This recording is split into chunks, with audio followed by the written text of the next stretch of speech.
प्रेक्षकांनो, कृष्णाचा जन्म राहिला बाजूला आणि ह्यांच्या घरात तमाशेच तमाशे चालू आहेत. त्या कल्पनाताई त्या सायलीवरती एवढ्या ओरडतायत, बिचाऱ्या वड्याचं तेल वांग्यावर काढणं चाललंय. आता ही सायली म्हणत असते, आई मी शांत बसेल, मी काहीच करणार नाही, मला जन्म बघू द्या हो कृष्णाचा. अर्जुनचा जीव थोडा थोडा होतोय, पण कल्पनाताई म्हणतात, सांगितलेलं कळत नाही आहे का तुला सायली, तू आता इथे थांबणार नाही आहेस. अर्जुन म्हणतो, अगं पूर्णाजी तू तरी काहीतरी बोल. पण पूर्णाजीला मात्र मनातनं उकळ्या फुटतायत. पूर्णाजी तुलाही माहिती आहे सायली सकाळपासून मेहनत करते, तिचं काहीही चुकलेलं नाही आहे, अगं तू तरी मम्माला समजून सांग. पण पूर्णाजी मात्र थंड बसलेले आहेत, त्यांना काही नाही, फक्त आपलं कल्पना अशी का वागते एवढाच प्रश्न त्यांना पडला आहे. असो, पण आता अश्विन मात्र या अस्मिताला खूप ओरडतो. झालं ना अस्मिताताई तुझ्या मनासारखं, तुला हेच हवं होतं ना. अस्मिता लगेच त्याच्याकडे रागाने बघतीये. आता कल्पनाताई म्हणतात, सायली तू इथे थांबायचं नाहीस, तू इथे श्रीकृष्णाचा जन्म बघायचा नाही आहेस, चल तू अशी ऐकणार नाही आहेस. सायली काही जात नसते तिथून. आई मला बघू द्या ना, असं काय करताय, हो मला थांबू द्या ना इथे कृष्ण जन्माच्या वेळी. पण कल्पनाताई मात्र तिचं काहीच ऐकून घेत नाही आहे. अस्मिताला फार मजा वाटत असते हे सगळं बघण्यात. आता हे प्रतापराव काय म्हणजे काय बोलतात त्यांचं त्यांना कळत नाही प्रेक्षकांनो. ते म्हणतात, आता काही कल्पना तिचा निर्णय बदलणार नाही आहे. अर्जुन म्हणतो, बाबा असं काय बोलताय तुम्ही. आता पूर्णाजी मात्र अगदी शांतपणे सगळं बघतायत. आता ह्या कल्पनाताई त्या सायलीला फरफटतच नेत आहेत वर, ओढत ओढत, चल सायली तू असं ऐकणार नाही आहेस, तुला उद्या सकाळपर्यंत रूममधनं तू बाहेर निघायचं नाही आहेस. आता तो चैतन्य म्हणतो, अगं मावशी तू इतकी का चिडती आहेस, मी तुला असं चिडलेलं कधीच बघितलं नाही आहे. आता लगेच हे प्रतापराव म्हणतात, नाही कल्पनाला उशिरा का होत नाही, पण शहाणपण आलं, फक्त सणासुदीच्या दिवशी असं नको घडायला. पण आता ह्या कल्पनाताईने या सायलीला रूममध्ये लॉक करून ठेवलं आहे. खूपच म्हणजे त्या ॲक्च्युली ना प्रेक्षकांना खूप वैतागून गेलेलं आहे पूर्णाजीच्या या बोलण्याला. बोलून बोलून बोलावं तरी किती ना माणसाने, हद्द असते ना प्रत्येक गोष्टीची. पण आता अर्जुन म्हणतोय, अगं मम्मा हे काय चाललेलं आहेस तू, तुझं हे असं रूप मी कधीच बघितलं नाही आहे, मला हे अजिबात आवडलेलं नाही आहे. सायलीला इथे थांबू दे, सकाळपासून ती मेहनत करते, 2 मिनटंसुद्धा शांत बसलेली नाही आहे ती.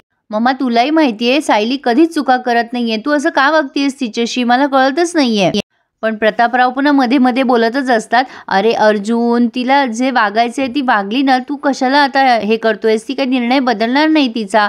चैतन्य म्हणतो, अगं मावशी तुलाही माहिती आहे सायली असं नाही वागत ग, तू का सायलीवर एवढी चिडली आहे, किती मेहनत केली आहे तिने सगळं हे करायला.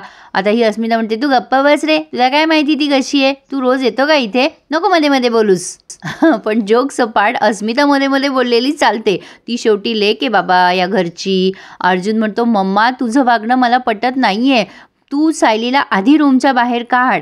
पण आता या कल्पनाताई म्हणतात, माझा निर्णय झालेला आहे, सायलीला मी बाहेर काढणार नाही आहे. अर्जुन म्हणतो, mamma this is too much, तुम्ही कोणी ऐकणार नाही आहात का, मीच जातो आणि सायलीला बाहेर काढतो, आता मला हे अजिबात पटत नाही आहे. आता कल्पनाताई पुन्हा त्याला इमोशनल ब्लॅकमेल करतात, माझ्या शब्दाला घरात मान नाही आहे का, असं म्हणून त्यात वर निघून गेल्यात की जर मला कोणी किंमत देतच नसेल तर मी तरी इथे कशाला थांबू.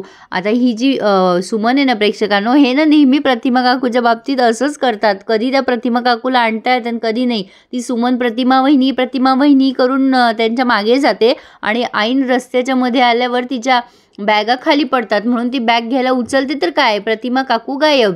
मला तर वाटायला लागले प्रतिमा काकू जिवंत नसून त्यांची आत्मा फिरते की काय, असंच दाखवतात ते प्रेक्षकांनो. आता ती सुमन आजूबाजूला विचारते, इथे ग्रे कलर घातलेल्या बाई होत्या दिसल्या का तुम्हाला, पण तिथे सुमनला निराशाच हाताशी मिळते आणि तिला कुठेच प्रतिमा वहिनी पुन्हा दिसत नाही. सायली बिचारी इतकी रडत असते, आई दार उघडा न, मला खाली येऊ द्या न. बरोबर आहे विचार सायलीचं, पण तिची काय चूक आहे ना. अस्मिताला आता सायलीचा आवाज खालीही कर्कश वाटतोय, सायली कुठं ही कुठं, कसं काय इतका मोठा आवाज येईल प्रेक्षकांनो. असो काय दाखवतील, म्हणजे हसण्याच्या पलीकडे. आता तो चैतन्य म्हणतो, मावशी मी तुला इतकं चिडलेलं बघितलंच नाही आहे ग कधी. अर्जुन म्हणतो, मम्मा तू असं का वागते सायलीशी, तुझा हा स्वभाव नाही आहे ग. कल्पनाताई म्हणतात, तुला सांगितलं ना अर्जुन, मी जे सांगितलंय तेच होणार. विमल म्हणते, असं काय करताय कल्पनाताई, तुम्हाला सायली वहिनीशी असं वागायचं नाही आहे ना, मला कळतं, बिचारी सायली अनाथ आहे म्हणून तिच्याशी कसंही वागायचं का, हे अत्यंत चुकीचं आहे हा प्रेक्षकांनो. फक्त अर्जुनला त्रास होतोय या सगळ्या गोष्टीचा, पण पूर्णाजीला मात्र त्याचं काही सोयर सुतक नाही आहे. लगेच म्हणतात, बघ विमल पूजेची तयारी झाली आहे का. चैतन्याचा पण जीव थोडा थोडा होतोय, बिचारा रक्ताचा नाहीये तरी सुद्धा, पण पूर्णाजींना मात्र थोडीशी सुद्धा माणुसकी नाहीये का प्रेक्षकांनो? एखाद्याला हेट करायचं म्हणजे किती करायचं असो, पण पूर्णाजीला नेहमी नेहमी गुलाबजामुनची आठवण करून द्यावी लागणार आहे असं दिसतंय. पण आता ह्या कल्पनाताई खूप चिडल्यात. त्या पुन्हा पुन्हा तेच सांगतायत की जर माझ्या शब्दाला किंमत नसेल तर मीही इथे थांबणार नाहीये. अर्जुनला कळतच नाहीये की त्याची आई अशी का वागतीये नेमकी. आता हे जे सगळं आहे ना प्रेक्षकांनो, हे खूप ड्रॅमॅटिक दाखवलंय त्यांनी. मी तुम्हाला हे सगळं रंगवून सांगतेय. आता सायली सारखी सारखी म्हणत असते, आई प्लीज दार उघडा ना, पण पूर्णाजी मात्र थंड. फक्त त्यांच्या मनात एकच प्रश्न, कल्पना अशी का वागतीये, म्हणजे सायलीशी चुकीचं वागलं जाते ते गेलं कुणीकडे. आता या सुमनला या सगळ्यांनी मिळून येडं बनवलंय. ती सुमन घरी येऊन उत्साहात सांगायला लागते, मी प्रतिमा वहिनीला बघितलंय, तन्वी खाली ये लवकर. आता ही तन्वी म्हणते, अगं नाही ग काकू, तुझा काहीतरी गैरसमज झाला असेल, आई नसेल ती. नागराज पण म्हणतो, छे छे असं शक्यच नाहीये, तुझा काहीतरी भास झाला असेल तुला. आता ह्या खूप उत्साहाने सांगतात, अगं नाही मी खरंच बघितलं प्रतिमा वहिनींना, त्या अशा रोडच्या पलीकडे होत्या, मला तर वाटलं बाई भाऊजी समोर आणूनच उभं करावं. राकेश म्हणतो, मग कुठे काही दिसत नाही आई तुझ्या बाजूला प्रतिमा काकू, इनव्हिजिबल आहेत का त्या?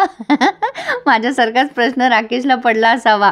आता ह्या सांगायला जातात, अरे नाही रे मी गेले त्यांच्याजवळ, पण नेमका माझ्या बॅगा पडल्या. पण आता हा नागराज खूपच हुशार आहे. तो म्हणतो, हे बघ सुमन, तू दादाला काहीही सांगायला जाऊ नकोस, उगी दादा त्या मार्केटमध्ये जाऊन धावाधाव करेल आणि त्याच्या हाताशी निराशाच लागेल. आता तू असं काहीच करू नको, काही सांगू नकोस कोणाला. आता हे सुमनला कळतच नाहीये हे असं का बोलताय सगळेजण.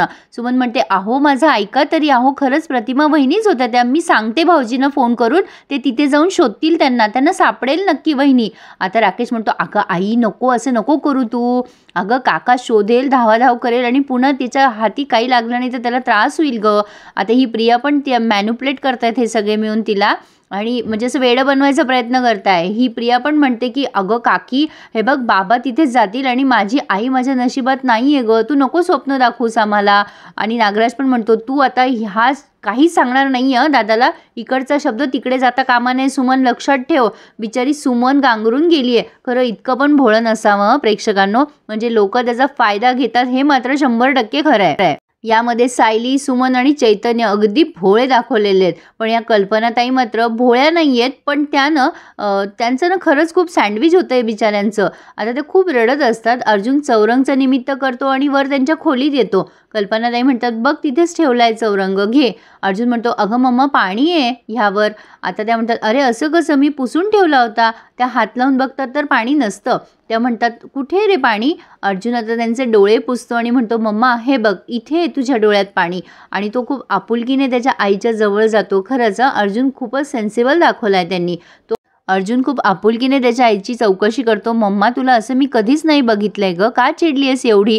त्या आता अर्जुनजवळ खूप रडायला लागतात आणि म्हणतात, अर्जुन मला कळत नाही आहे रे, मी ह्या पिढीतून त्या पिढीचा दुवा साधायचा प्रयत्न करते, मला सायलीवर माया पण करायची आणि पूर्णाजीचा आदरही ठेवायचा आहे, मी काय करू रे, मी कितीही काहीही केलं ना तरी मला ना असं कळत नाही आहे रे, मी कशी वागू. थोडक्यात त्यांना हेच सांगायचंय प्रेक्षकांनो की सायलीने किती मरमर केली तरी पूर्णाजीचा राग काही कमी होत नाही. शेवटी पूर्णाजी मोठ्या आहेत ना, त्यामुळे ह्या त्यांना उलटून बोलू शकत नाहीत. अर्जुन म्हणतो, मम्मा मला कळतंय का तुला काय सांगायचंय, पण मी तुझ्यासाठी काही करू शकत नाही ना, मला वाईट वाटतंय त्याचं. आता कल्पनाताई म्हणतात, नाही रे बाळा, तू इथे आलास, माझ्या डोळ्यातले अश्रू पुसलेस, माझ्याबद्दल विचारपूस केली, हे माझ्यासाठी खूप आहे रे राजा, पण मीच तुझ्या बायकोसाठी आणि तुझ्यासाठी काही करू शकत नाही रे, मी साधी बाजूही घेऊ शकत नाही तुमची. आता अर्जुन म्हणतो, मम्मा रडू नकोस, चल खाली आता पूजेला. दोघंही मायलेवक बिचारे काय करणार, पूर्णाजी म्हटल्यावरती काही बोलताच येत नाही ना यांना त्यांच्या पुढे. शेवटी शेवटचा शब्द हा पूर्णाजीचाच. सायली आता खूप रडतीये. हे सगळं त्यांनी खूप ड्रॅमॅटिक दाखवलंय प्रेक्षकांनो, जसं की मी तुम्हाला सुरुवातीला सांगितलंय. आता पूर्णाजीचं मन बरं लागलंय पूजेमध्ये. पूर्णाजी अगदी तल्लीन झाले आहे पूजा ऐकताना. गुरुजींनी पूजा सुरू पण केली आहे. आता ह्या कल्पनाताईच्या हाताने आणि प्रतापरावच्या हाताने पूजा होतीये. कल्पनाताईचं लक्ष मात्र थाऱ्यावर नाही आहे. शेवटी इमोशनल माणूस सगळ्या गोष्टीमध्ये भरडलं जातं प्रेक्षकांनो, हेच खरं आहे. पुढे आपण बघतोय कृष्ण जन्माची वेळ झाल्यावर पाळणा म्हणण्यासाठी सांगतायत गुरुजी, पण आता तिथे कोणाला पाळणा म्हणता येणार आहे? अर्जुनचा जीव सगळा त्या सायलीमध्ये असतो. आणि ही अस्मिता म्हणते, मी म्हटला असता पण काय आहे ना, माझ्या लक्षात नाही आहे, तू म्हण ना पूर्णाजी. आणि मला हे नवल वाटलं प्रेक्षकांनो, म्हणजे वयस्कर बायकांना खूप छान पाळणा म्हणता येतो, पण पूर्णाजी चक्क म्हणतात मला नाही बाई पाळणा येत. गुरुजी म्हणतात म्हणा लवकर, वेळ टळून चालली आहे. आणि आपल्या सायलीने व्हिडिओ कॉलवर पाळणा म्हटलाय, छान पाळणा म्हटलाय तिने. तुम्हाला टी व्हीवर बघायला नक्कीच आवडेल. प्रेक्षकांनो, तुम्ही हे सगळे रिव्ह्यूज टी व्हीवर नक्की एन्जॉय करत जा. आमच्या परीने आम्ही तुम्हाला एंटरटेन करायचा प्रयत्न करतोच, पण या सगळ्या कलाकारांची खूप मेहनत असते आणि खूप एफर्ट्स असतात. त्यांना खूप त्रास होतो हे सगळं आपल्याला प्रेझेंट करताना, पण तरीसुद्धा हे त्यांचं कसं पूर्णपणे लावून आपल्याला एंटरटेन करायचा प्रयत्न करत असतात. वेळ, पैसा आणि खर्च ह्या सगळ्याच गोष्टींचं कसब असतं प्रेक्षकांनो, आणि मेहनतसुद्धा. पण मी तुम्हाला फक्त माझं टॅलेंट प्रेझेंट करायचा प्रयत्न करते आणि हे तुम्ही सगळे टी व्हीवर नक्की एन्जॉय करत जा रिव्ह्यू. मी सगळ्या रिव्ह्यूजमध्ये हे नेहमी आवर्जून सांगते. पण काही यूट्यूबर्स अख्खे एपिसोड टाकून या सगळ्या मालिकांची क्रेडिबिलिटी खराब करताय. मी काही दिवसापासून बघतीये. मी त्या सगळ्यांना पण रिक्वेस्ट करू इच्छिते की प्लीज असं करू नका. तुम्ही तुमची मेहनत आणि क्रेडिबिलिटी त्याला नक्की जोडा. मी एवढी रिक्वेस्ट करू शकते फक्त, बाकी माझ्या हातात काही नाही आहे. पण प्लीज प्रेक्षकांनो, तुम्हाला रिव्ह्यू आवडल्यास नक्की आवर्जून लाईक करा आणि टी व्हीवर नक्की एन्जॉय करा. याबाबतीत तुमचं काय मत आहे मला आवर्जून कमेंट करून कळवा. मी तुमच्या कमेंटची नक्की वाट बघेल आणि चॅनलला सबस्क्राईब करायला विसरू नका. धन्यवाद.